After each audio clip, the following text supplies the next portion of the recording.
धुंध में रास्ते गुम, हद निगाह कम होने से मोटरवेज मुख्तलिफ मकामात से बंद। मोटरवे M1 पर पेशावर से बुरहान तक ट्रैफिक का दाखिला ममनू।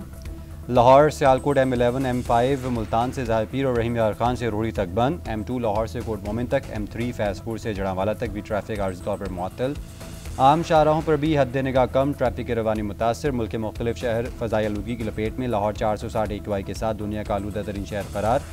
गुजरावाला 611 AQI के साथ मुल्क के आलूदा तरीन शहरों में पहले नंबर पर। फैसलाबाद, रहीम यार खान, रावलपिंडी, मुल्तान, बहावलपुर और पेशावर की फ़ज़ा भी मुज़र सेहत।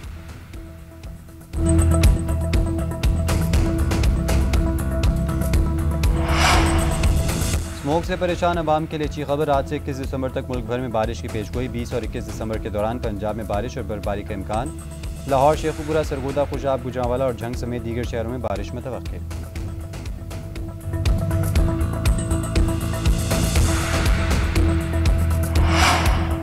दुबई के मुख्तलिफ इलाकों में गरज चमक के साथ मूसलाधार बारिश। मामूलाती ज़िंदगी मुतासिर। शदीद बारिश और ख़राब मौसमी सूरत हाल के पेश नज़र वर्क फ्राम होम पॉलिसी नाफिज। प्राइवेट सेक्टर को भी रिमोट वर्क इख्तियार करने की हिदायत। महकमा मौसमियात की जानिब से दुबई और अबूधाबी में शदीद मौसम की वार्निंग भी जारी। ख़राबी मौसम के बायस दुबई के मारूफ तफरीही मकामात ग्लोबल विलेज और एन दुबई को आर्जी तौर पर बंद कर दिया गया है, जबकि स्काई डाइव की तमाम सरगर्मियाँ भी मुअत्तल। फ्लाइट ऑपरेशन भी मुतासिर।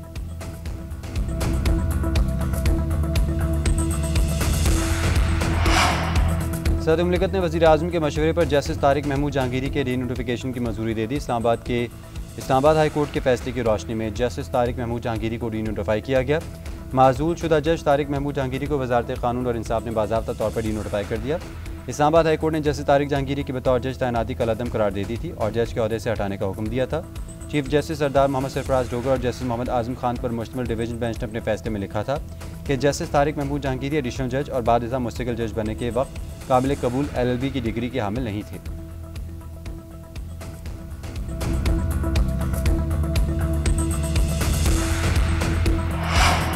पाकिस्तानी फोर्सेज की कार्रवाइयों से दाइश की सलाहियत कम हो गई। पाकिस्तान की इंटेलिजेंस एजेंसी ने दाइश खुरासान के तर्जुमान सुल्तान अजीज़ अज़ाम को गिरफ्तार किया, जो बड़ी कामयाबी थी। अक़वाम मुत्तहिदा की सलामती काउंसिल ने रिपोर्ट जारी कर दी। रिपोर्ट के मुताबिक सुल्तान अजीज़ अज़ाम को 16 मई 2025 को गिरफ्तार किया गया, जिससे दाइश खुरासान का तंजीमी ढांचा आलमी सतह पर कमज़ोर हुआ।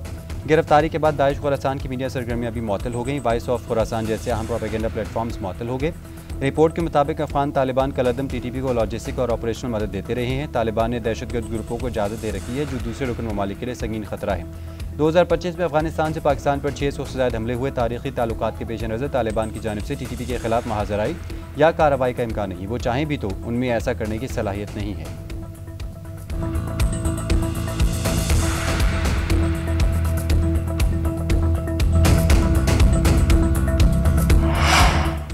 Chief of defence forces field marshal Syed Asim Munir का लीबिया का दौरा। Commander in chief field marshal Khalifa Belqasim Haftar से मुलाकात। फील्ड मार्शल को मुसल्लह अफवाज के चाकू चौबंद दस्ते ने गार्ड ऑफ ऑनर पेश किया। मुलाकात में बाहमी दिलचस्पी के अमूर, इलाकाई सलामती की सूरत हाल पर गुफ्तगू। दो तरफा दिफाई और फौजी ताउन को फ़रोग़ देने के इम्कान पर तबादला ख्याल। दोनों फ़रीक़ैन ने तरबियत, इस्ताद साजी और इंसदादी दहशतगर्दी के शोबों में ताउन की अहमियत पर जोर दिया। मुश्तरका मफादात की बुनियाद पर दिफाई ताल्लुकात को मजबूत बनाने के लिए पाकिस्तान के अज़्म का अदा किया। फील्ड मार्शल खलीफा अफ्तार ने पाक अफवाज की पेशेवराना सलाहियतों को सराहा। दोनों ममालिक के दरमियान दिफाई ताउन को मज़ीद वुसअत देने की ख्वाहिश का इज़हार किया।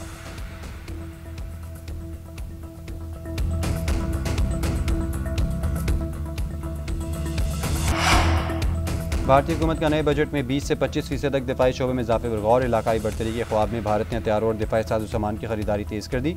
ऑपरेशन सिंधु 2 को बुनियाद बनाकर दिफाई बजट में इजाफा और नए हथियारों की खरीदारी की मुहिम जारी। पाकिस्तान और भारत के दिफाई बजट में फ़र्क वाज़ेह हो गया। पाकिस्तान का दिफाई बजट मजमूई कौमी पैदावार का सिर्फ 1.97% है। भारत का दिफाई बजट 6000 अरब रुपये से ज़ायद मजमूई बजट का 26% नए आलात के सूल के लिए मुख्तस किया गया।